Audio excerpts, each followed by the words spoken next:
The 1963 Coal Gardens Massacre is the greatest onslaught against Rasta in Jamaica. It's not readily spoken of. As a matter of fact, people literally try to hide it.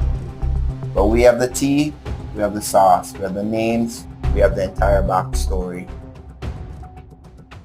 So if we get 100 likes and 60 green heart emojis in the comments, we'll drop the full story tomorrow. You hear? Peace.